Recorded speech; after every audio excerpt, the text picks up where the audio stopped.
हाय हनी बीज, welcome to coffee बीज। तो बात करेंगे रणवीर शौरी जी के बारे में और उनके जो है इंटरव्यूज़ में देख रही हूँ उनके बारे में। वैसे तो पूरा सीज़न में सिर्फ उन्होंने मकबूल मकबूल मकबूल किया है, लेकिन उन्हें मकबूल जो है बहुत ज़्यादा बदतमीज़ लगती है। अच्छा जी, मकबूल जो है सना मकबूल, उसकी ये मेंटेलिटी, ये माइंडसेट उसे अच्छी नहीं लगी कि वो ट्रॉफ़ी के पीछे है। अच्छा, बिग बॉस जो शो था उसमें सब लोग गए क्यों थे? ट्रॉफ़ी जीतने, राइट? मकसद तो यही होना चाहिए ना, ट्रॉफी जीतना, उसीलिए लोग गए हैं। अब रणवीर जी बोल रहे हैं कि भाई मुझे ट्रॉफी व्रॉफी से अचार डालूंगा क्या, मुझे तो जो है 25 लाख रुपए चाहिए। सर आप यहीं पे हार गए थे। आप बोल रहे थे ना ट्रॉफी का क्या मैं अचार डालूंगा, और वो लड़की पहले दिन से बोल रही थी कि उसे ट्रॉफी चाहिए, क्योंकि ट्रॉफी के साथ ऑलरेडी पैसे तो आ ही जाएंगे। और ये ऐसा बनिए मत कि आपको 25 लाख रुपए की बहुत ज़्यादा ज़रूरत है। आपको तो वीकली पे किया जाता है, बिग बॉस वाले जो है मेकर्स आपको वीकली पे करते हैं, तो 25 लाख से तो ज़्यादा ही कमाया है लवकेश कटारिया जो है।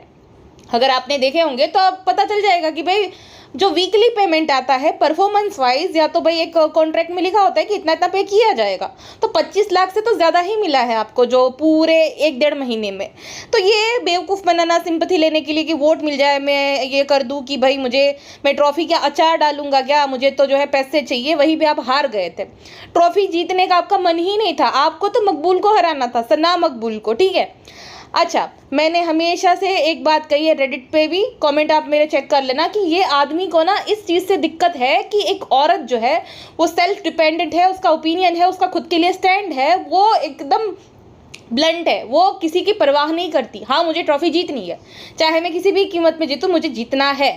और रणवीर के केस में क्या थी ना, रणवीर की चाटुकारिता नहीं करी थी सना ने, जैसे अरमान ने, कृतिका ने, पायल ने, साई ने, सब ने की थी, वैसे सना ने नहीं किया था। भाई सना तो जहाँ पे उसको स्टैंड लेना था खुद के लिए वो ले रही थी, और ऐसा नहीं कि एकदम बदतमीज है, उसने जब जरूरत पड़ी तभी बोला है। अरमान मलिक जैसा आदमी जो कि कहता है कि मैं ऐसे लोगों को अपने इधर काम पे रखता हूँ, इसके तो करियर डूब रहे थे, कोई और इंसान होता ना तो वहाँ हाइपर हो जाता था कि तुम क्या हो, तुम कैसे, वगैरह वगैरह। सना ने ऐसा नहीं किया, वो एकदम प्रोफेशनल एक्ट्रेस है, उसको पता है भाई, वैसे वो करेगी भी नहीं ऐसे आदमी के साथ काम, लेकिन फिर भी उसने क्या कहा कि सर प्लीज़ आप चेक रेडी रखिएगा, मैं आपकी इधर काम करने के लिए रेडी हूँ आपके साथ। वो करेगी भी नहीं, बट यही होता है कि एक्टर, और यही ऑब्जर्व करते हैं प्रोडक्शन टीम वाले कि कौन सा एक्टर या एक्ट्रेसेस जो है उसके लिए उसके साथ काम करना हमें ईजी पड़ेगा। रणवीर शौरी, उसके इंटरव्यू देख लो, बाप रे, कोई भी इंसान समझ जाएगा कि इस आदमी को हैंडल करना, इसके आसपास रहना कितना मुश्किल टास्क है, कितना मुश्किल। सोचो सना को कपड़े क्यों भिजवाने पड़ गए, बोल रहा था ना कि भाई ऐसा है वैसा है। तुम्हारे अगर अच्छे रिलेशनशिप थे अपने दोस्तों के साथ, अपनी एक्स वाइफ के साथ, जो कि आप बोलते हो कि बच्चे की माँ है, तो क्या वो कपड़े नहीं भिजवा सकते थे? दोस्त नहीं भिजवाते थे? फिनाले में जितने भी लोग थे टॉप 5, उनकी फैमिली से कोई ना कोई आया था, लेकिन रणवीर की फैमिली से या तो उसका कोई दोस्त, फैमिली मेंबर्स अगर नहीं आते तो दोस्त को इनविटेशन भेजा जाता है, लेकिन कोई भी नहीं आया, जो कि रणवीर की पर्सनैलिटी के बारे में बहुत कुछ बोलता है, ठीक है। बिना बोले ये बात हमें समझ आनी चाहिए कि वो कैसा इंसान है और उसके आसपास रहना कितना मुश्किल टास्क है। मुझे रणवीर ना शुरू में पसंद था, वो जो स्टोरी सेल करी थी उसने कि भाई मेरे पास काम नहीं वगैरह वगैरह, हालांकि ये झूठ बोल रहा था, उसके पास काम था, बहुत सारी इसने वेब सीरीज करी है, मूवी करी है, और ऐसा नहीं है कि ये इसके पास कोई काम नहीं था, काम तो था, लेकिन यही है कि बिकेगा यही, उसको अच्छे से पता, यही तो सेल होता है। काम तो था सर आपके पास, ठीक है। और मुझे स्टार्टिंग में पसंद था कि भाई एक अच्छा एक्टर है और इसके पास काम नहीं है, उसको शायद से जो है भाई बॉयकॉट कर दिया गया है, उसको बुरी तरीके से ट्रीट किया जाता है, बट वो ट्रीटमेंट वो डिजर्व करता है। कितना मुश्किल होगा प्रोडक्शन हाउस को इसके साथ काम करना, इसके जितने भी दोस्त हैं उन सबको काम मिल रहा है, लेकिन इसको क्यों नहीं मिल रहा है? कोई क्यों नहीं काम करना चाहता? इसके जैसे बिहेवियर की वजह से। कैसा बिहेवियर है भाई, कितना टॉक्सिक है ये आदमी। ठीक है, आपको कोई 1-2 लोग नहीं पसंद हो सकते, मैं भी मानती हूँ, मुझे भी नहीं पसंद बहुत सारे लोग, लेकिन आप हर किसी के साथ रूड कैसे हो सकते हो? हर किसी के साथ कोई भी इंसान इतना रूडली बिहेव नहीं कर सकता, इतनी रूडली बात नहीं कर सकता है ना। आपके कोई ना कोई तो दोस्त होंगे, बट इसके केस में ऐसा नहीं है। इसके केस में ऐसा है कि जो इसकी चाटुकारिता करेगा, जैसे अरमान और उसकी बीविया, वो इसके दोस्त है। बीविया जो है अरमान की, उसको ये हुक्म देना, जाओ मेरे लिए चाय बना लाओ, गोलू जा, तू चुप रह, गोलू तू कुछ बोला मत कर। अरमान को इस बात से कोई दिक्कत नहीं थी कि उसकी बीवी को जो है डिसरिस्पेक्ट कर रहा है, और एक तो ऐसा एकदम मिसोजिनिस्ट कमेंट इसने पास किया था, उसके लिए भी अरमान को कोई दिक्कत नहीं थी, लेकिन अरमान को विशाल से दिक्कत थी, क्योंकि वो अच्छा दिखेगा ना, थप्पड़ मारा तो बहुत कूल लग रहा था, वैसे वो नचवाए चाहे अरमान, चाहे कैमरा एंगल उसी जगह पे जो है फोकस कर करके उसकी बीवियों का नचवाए तब चलेगा, बट विशाल जो है वो बुरा है क्योंकि उसने वो कमेंट पास किया है। रणवीर जो है उसने तो कहा सॉरी बोल दिया तो बात खत्म हो गई, जबकि वो कमेंट भी बहुत बड़ा था। बट रणवीर जी है, रणवीर जी के साथ तो अच्छा बना कर रखना है। रणवीर वहां पे भी हार गया था, पता है बुरी संगत का भी असर बुरा होता है। ऐसे लोगों के साथ रहना, वो भी आपकी पर्सनैलिटी के बारे में बहुत कुछ बताता है कि आप कैसी मानसिकता वाले हो। और उसने ना ये बोला कमेंट कि अरमान जो है वो तो कॉमनर है, इसलिए जो है उसको इतना ज़्यादा टारगेट किया जा रहा है 2 बीवी के लिए, वरना कोई इलाइट ग्रुप का जो है आदमी करता तो उसको टारगेट नहीं किया जाता। बिल्कुल गलत। पॉलीगैमी जो है वो गलत है, चाहे कोई अमीर आदमी करे या गरीब आदमी करे, ठीक है। इसीलिए उसको कॉल आउट नहीं किया गया बाकियों को, क्योंकि उस टाइम पे इंटरनेट इतना फेमस नहीं था। बट वो तो गलत है ही। पता है ये आदमी मुझे कब से नापसंद आने लगा। नेजी और ये किचन में डिस्कशन कर रहे थे, बर्तन धो रहा था नेजी और ये बर्तन मांज रहा था। नेजी पूछता है कि आपका डिवोर्स क्यों हो गया भाभी के साथ, तो कहता है कि 2010 में शादी हुई, 2015 में सेपरेशन हुआ और 2020 में डिवोर्स हो गया। तो कहता रीज़न क्या था, तो बोला फेमिनिज्म हम दोनों के ओपिनियन मैच नहीं होते थे। शुरू में इन दोनों की शादी इसलिए होती थी क्योंकि उसको लगा कि नहीं ये हामी में हामी मिला देगी, हर बात में हाँ मिला देगी, लेकिन ऐसा नहीं हुआ। वो जो है उसका ओपिनियन है। कोंकणा सेन शर्मा आपको पता ही होगा, बहुत अच्छी एक्ट्रेस, वो इसकी हाँ में हाँ नहीं मिलाती थी। उसका भी ओपिनियन था, उसका भी अपना स्टैंड था, जो कि इस आदमी से बर्दाश्त नहीं होता। मकबूल के साथ इसको क्या दिक्कत है पता है, सोचो उसको किसी से दिक्कत नहीं थी जितनी मकबूल से थी। मकबूल एकदम स्ट्रॉन्ग हेडेड थी। मकबूल जो है ना कि माफ़ी नहीं मांगूंगी तो नहीं मांगूंगी, बिग बॉस को वो मनाएगी। जैसे कि वो बिग बॉस ने जो है ना गैस वगैरह बंद करा दिया था, तो ये बहुत उसके पीछे पड़ गया कि इसकी वजह से जो है हम सबको नहीं मिल रहा है, कैसी है। मकबूल ने सॉरी नहीं बोला तो नहीं बोला, बोले सॉरी बोल नहीं बोलना भाई, उसकी पर्सनैलिटी हो सकती है, उसका भी स्टैंड है अपने लिए, नहीं बोली। लेकिन वो बिग बॉस को जाकर मनाने लगी, प्लीज़ बिग बॉस आप जो हो ये गैस की सप्लाई शुरू कर दीजिए। तो इससे ये बर्दाश्त नहीं हो पाता। उसको लगता है कि औरतें जो है भाई काम करे, जो है इसके हुक्म माने और इसके साथ बहस ना करे, इसको पलट कर जवाब ना दे। मेन इश्यू इसके साथ ये था। इसी वजह से उसको जो है ना मकबूल में शायद से कोंकणा दिख गई। जैसे कोंकणा एक स्ट्रॉन्ग इंडिपेंडेंट वुमेन है, वैसे मकबूल भी है। कहीं ना कहीं छवि दिख रही थी कि भाई जैसी वो है वैसी वो है। फेमिनिज्म जैसे बोला था ना कि फेमिनिज्म के चलते हमारा डिवोर्स हो गया। इस आदमी से स्ट्रॉन्ग हेडेड और जिसका ओपिनियन हो, जिसका खुद के लिए स्टैंड हो, ऐसी महिलाएं बर्दाश्त नहीं होती है। भाई पीछे पड़ गया था मकबूल के कि भाई मकबूल ने ये कर दिया वो कर दिया। जब कैप्टन बनी थी तब पीछे पड़ गया था उसके। पूरा सीजन इसने मकबूल ये मकबूल वो, मकबूल की चुगली हो जो है अरमान मलिक के साथ कर करके निकाल दिया। लेकिन पूछता है कि उसने तो कुछ नहीं किया। भाई बाहर आके देखो तुमने क्या किया है। उसने तो कभी भी तुम लोगों की चुगली नहीं की। वो चारों अपने में बिजी थे, मस्ती करते थे, वो भी करते, उन्होंने बहुत कंटेंट दिया। तुम लोगों ने सिर्फ पूरे सीजन में उसकी चुगली की है। मकबूल ये मकबूल वो, उसका मतलब उसमें कुछ बात है ना। पूरे सीजन में उसको टारगेट किया गया। वीकेंड पे वार पे तुम्हें तो भी सिंपैथी मिल जाती थी, सीनियर हो वगैरह वगैरह, जो भी आता था तुम्हें तो शाबाशी देता था। लेकिन मकबूल को तो भाई बहुत गालियाँ पड़ी है पूरे सीजन, बहुत ज़्यादा हेट मिला है। साई जैसे लोग हेट कर रहे हैं जिसका खुद का कोई स्टैंड नहीं है। वो बोलता है मैं डिजर्विंग नहीं मानता। भाई तो मैं तो तुझे टॉप 5 में भी डिजर्विंग नहीं मानती हूँ। तूने विशाल का स्पॉट ले लिया शिवानी का। शिवानी भाई मुझे इरिटेटिंग लगती थी, लेकिन शिवानी ने मुझे गलत साबित कर दिया है। वो इरिटेटिंग, उसकी वॉइस इरिटेटिंग थी, लेकिन उसको पता है क्या सही है क्या गलत है। उसने एंटरटेन भी किया, बहुत कुछ उसने कंटेंट दिया था। तो टॉप 5 में जो साई की जगह, कृतिका की जगह तो शिवानी डिजर्व करती थी, कटारिया भी डिजर्व करता था। बट खैर जो भी है, मेकर्स का डिसीजन, उनका शो। बट साई तो बिल्कुल कतई डिजर्व नहीं करता था। साई और कृतिका तो कतई डिजर्व नहीं करते थे। तो रणवीर जी कहते हैं कि मैं जो हूँ अपने आप को विनर देख रहा था, या तो अरमान को। अरमान क्योंकि चेला था ना, सारी बात सुन लेता था, उसकी बीवी को कुछ भी बोलने चल जाता था। उसकी बीवियाँ जो सेवा करती थी, रोटियाँ चाय ये सब बनाना, तो ऐसे लोग उसको अच्छे लगते हैं रणवीर को। एक स्ट्रॉन्ग हेडेड विमेन उसको अच्छी नहीं लगेगी, फेमिनिज्म इश्यू है। अच्छा अब बात करते हैं, मैंने सिद्धार्थ कनन की और नयनदीप रक्षित जो है उसके चैनल पे इंटरव्यूज देखे। मुझे लगा कि ठीक है, नयनदीप के केस में शायद से भाई उसको सवाल नहीं अच्छे लगे हो, लेकिन हर एक इंटरव्यू में इस आदमी का सेम ही रिएक्शन है। सिद्धार्थ कनन के चैनल पे किसी महिला ने इसका इंटरव्यू लिया है, ठीक है, महिला पत्रकार ने।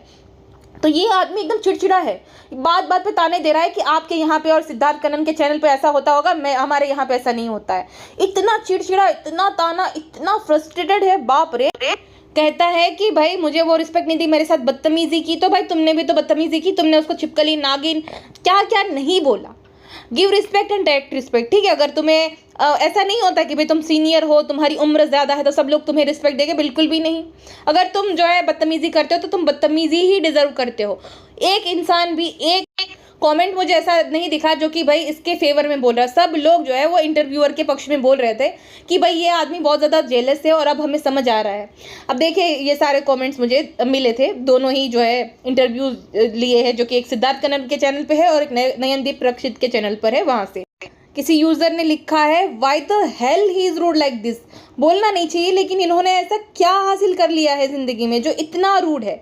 Even with all the interviewers, even the big superstars of Bollywood talk to media with respect. What does he think he is? No sense, no knowledge, nothing how to talk with a man or women, how to behave with anyone. He just only know I am more experienced than you and older than you. Exactly, उसको यही है कि भाई मैं experience हूँ और मैं जो उम्र में बड़ा हूँ तो मेरी रिस्पेक्ट करो। ऐसा थोड़ी होता है भाई, उम्र में बड़े हो जाना उसका मतलब समझदार होना नहीं होता है। आपने तो बिल्कुल गलत साबित कर दिया, आपने बिल्कुल गलत साबित कर दिया। मुझे तो ये आदमी शुरू में अच्छा लगता था, बाद में नहीं अच्छा लगा, क्योंकि जो इतनी डिसरिस्पेक्ट इसके मन में इतना जहर भरा है एक औरत के लिए, क्योंकि उसका खुद का स्टैंड है, वो ट्रॉफी जीतना चाहती है। भाई वहाँ पे क्यों गए हैं सब लोग, मतलब किस इंटेंशन के साथ गए हैं, कैसी मानसिकता के साथ गए हैं? अगर आप ट्रॉफी जीतने की माइंडसेट के साथ नहीं गए तो ये आपकी प्रॉब्लम है, ना कि उसकी। वो तो उसी मानसिकता से गई है और वो शुरू से यही बोल रही है कि मुझे जीतना है। विनर की यही क्वालिटी रहती है कि वो दूसरों को जो है ना डिस्ट्रैक्ट करने की जो फिराक में नहीं रहता, अपना गोल जो है, अपना जो नज़र है वो ट्रॉफी पे रखता है, जो कि सना के केस में था। और ये और अरमान के केस में क्या था ना, इसको मजा आ रहा था इन दोनों को सना को हराने में। सना के बारे में चुगलियां करते थे, सना के बारे में उसको दोस्तों को भड़काना कि भाई मकबूल जीत जाएगी तुम्हें हरा कर। अरे भाई उसने अपनी दोस्ती निभाई है हर हमेशा, तुमने नॉमिनेट किया जितने भी उसके दोस्त गए हैं ना उसको। तो इतना जहर उस लड़की के बारे में मुझे नहीं समझ आया। एंड सना जो है ना डिजर्विंग विनर है, चाहे कोई कुछ भी बोले, रेडिटर कितना भी रोना रो ले, ये बात बदलेगी नहीं कि ये आदमी एक लूजर है और वो एक विनर है। चाहे ये इंटरव्यू में कितना भड़क जाए, चाहे रेडिटर्स अपना रोना रो ले, नहीं ये बात बदलने से रही। वो एक डिजर्विंग विनर है और वो बिग बॉस OTT 3 की विनर है, ये बात बदलने से रही, चाहे कोई कितना भी रोना रो ले। अच्छा, एक और बात मुझे अच्छी लगी थी फिनाले की कि विशाल ने जो है ना अपनी अपोलॉजी वापस ले ली कि भाई मैं इस आदमी के साथ स्टेज भी शेयर करने से कतरा रहा हूँ। बहुत अच्छा किया, बहुत अच्छा किया। हाँ वो गलत था, मैंने भी वो उस पॉडकास्ट में बताया था, बट बिल्कुल भी नहीं इतना जितना ह्यूमिलेट उसे किया गया, बिल्कुल ज़रूरत नहीं थी। और एक ऐसे आदमी से, एक ऐसे परिवार से जो कि खुद क्या है सबको ही पता है। अच्छा किया कि उसने अपनी अपोलॉजी को वह वापस ले लिया कि भाई मैं बिल्कुल भी अभी माफ़ी नहीं मांगना चाहता हूँ। गुड। सोचो ये किसकी दोस्ती को जज कर रहा है, किसको जज कर रहा है। खुद 50 साल के ऊपर का है, लेकिन ना उसका कोई इंडस्ट्री में कनेक्शन है, ना कोई फैमिली से आया है, जो कि एक 50 साल के आदमी के बारे में बहुत कुछ बताता है कि उसकी आसपास रहना भी कितना मुश्किल होगा, है ना। उसके इंटरव्यूज़ ही देख लो भाई, कितने जहरीले हैं। पूरा बौखला गया है कि मकबूल जीत गई है। उसको इस बात से दुख नहीं हुआ कि वो हार गया, उसको यह था कि नेजी जीत जाए, एक आदमी जीतना चाहिए। ऐसी मानसिकता है इस आदमी की। नयनदीप के चैनल पर अगर आप इसका इंटरव्यू देखोगे तो नयनदीप को बोलने ही नहीं दिया। जब क्वेश्चन कर रहा है या कुछ भी बात कर रहा है, तुरंत ही जो है भाई पैसिव एग्रेसिव वे में बोलने लगता है कि भाई आप अगर नहीं बोलने दोगे मुझे तो मैं चला जाऊंगा, इंटरव्यू का एंड कर दो, वगैरह वगैरह। भाई कितना टॉक्सिक है। इनफैक्ट नयनदीप ने जो है इंस्टाग्राम पे स्टोरी शेयर करी है कि उसने 10 साल से मतलब काम किया है, इंटरव्यूज़ लिए वगैरह, कभी भी उसका पाला ऐसे इंसान से नहीं पड़ा जो कि इतना टॉक्सिक है, जो कि किसी को सुनना ही ना चाहे, जो कि इतना बदतमीज़ हो। जहाँ पर नयनदीप कहता है कि वो 9 मिनट बहुत ही बेकार थे, जहाँ पे एक्टर जो है उसे पता ही नहीं कि बोलना कैसे है, वो सुनना भी नहीं चाहता और उसे पता भी नहीं बोलना कैसे। एकदम बदतमीजी से बात कर रहा था और एकदम भड़ास भरी थी, क्योंकि मकबूल जीत गई है ना। मकबूल इसलिए जीती क्योंकि वो पहले दिन से फोकस थी, उसकी माइंडसेट जो है ना विनर वाली थी कि मुझे जीतना है, मुझे ट्रॉफी जीतनी है। और इस भाई साहब का जो है पूरा ध्यान था मकबूल की बुराइयों में, और मकबूल को डिस्ट्रैक्ट करने में, मकबूल की बेइज्जती करने में। मकबूल जो है जब कैप्टनसी उसको मिली तब जो है मकबूल की कैप्टनसी में नुक्स निकालना, क्योंकि तुम तो ऐसी हो वैसी हो। अरमान की बायसनेस नहीं दिखी इसको, लेकिन ऑडियंस को तो दिखता है ना, ऑडियंस को सब कुछ दिखता है। आपके सपोर्ट में चंद रेडिटर्स हो सकते हैं, लेकिन रेडिटर्स तक जो है ऑडियंस सीमित नहीं है। इनफैक्ट वो तो वही है जो कि नहीं ना पसंद करते, वो तो वैसे भी सना को वोट देने से रहे, लेकिन जो सच में सना को पसंद करते हैं या कि जितने भी कंटेस्टेंट थे उनको पसंद करते हैं, वो सब जो है रियल ऑडियंस है और वो बाहर है, रेडिट पर नहीं है। अब जितना भी कोई रोना रो ले या जो भी कर ले, भाई सना मकबूल विनर है। और एक बात सीखने को मिलती है, अगर आपको जीतना है, कुछ भी जीतना है, वहाँ पे ना लोग आप के पैर खींचने आएंगे। आप कुछ कर रहे हो तो भी आपके पैर खींचने आएंगे लोग। लेकिन आपको क्या करना है ना, आपको डिस्ट्रैक्ट नहीं होना है। अब जैसे हो वैसे ही रहो, चाहे भाड़ में जाए, जिसको जो बोलना है, जिसको जीतना है उसकी बात में करो। जैसे कि मकबूल के केस में हो, अब रणवीर के जैसा नहीं भाई कि ऐसे हर किसी के साथ जो है खंबे खोड़ो, हर किसी के साथ जो है बम्बू को बो दो, ऐसा नहीं होता है। हाँ, आपको 4-5 लोग नापसंद हो सकते हैं, लेकिन आपको हर कोई नापसंद हो तो कमी उसमें नहीं, आप में है। ये रणवीर के केस में लागू पड़ता है कि भाई इसको हर कोई बुरा लगता है। भाई बुरे तुम ही हो, आईने में देख लो, है ना, कितनी टॉक्सिटी भरी है। किसी इंसान के लिए तो मन में ऐसा होता है कि नहीं चलो वो नापसंद है, वो नापसंद है, कोई तो अच्छा हो। हर किसी के साथ रूडली बिहेव करना, हर किसी को ताना मारना, ये क्या बात हुई। एनीवेज, आपका क्या ओपिनियन है बिग बॉस के बारे में। और मुझे भी पता है कि आपको इस बात की बहुत खुशी होगी सना जीत गई, क्योंकि वो जो पॉलीगैमिक कपल थे उसमें से कोई नहीं जीता। और मंची वापस से अभी उनका बिग बॉस अलग चलेगा ब्लॉगिंग का। 1 महीने तक बिग बॉस के बाद ये हुआ, बिग बॉस के बाद वो हुआ, देखना वही चलता रहेगा। जैसे वो फुकरा और एलविश का था वही चलता रहेगा। एनीवेज, फिलहाल के लिए बस इतना ही। मिलते हैं नेक्स्ट पॉडकास्ट में। अपना ध्यान रखिएगा। Bye bye.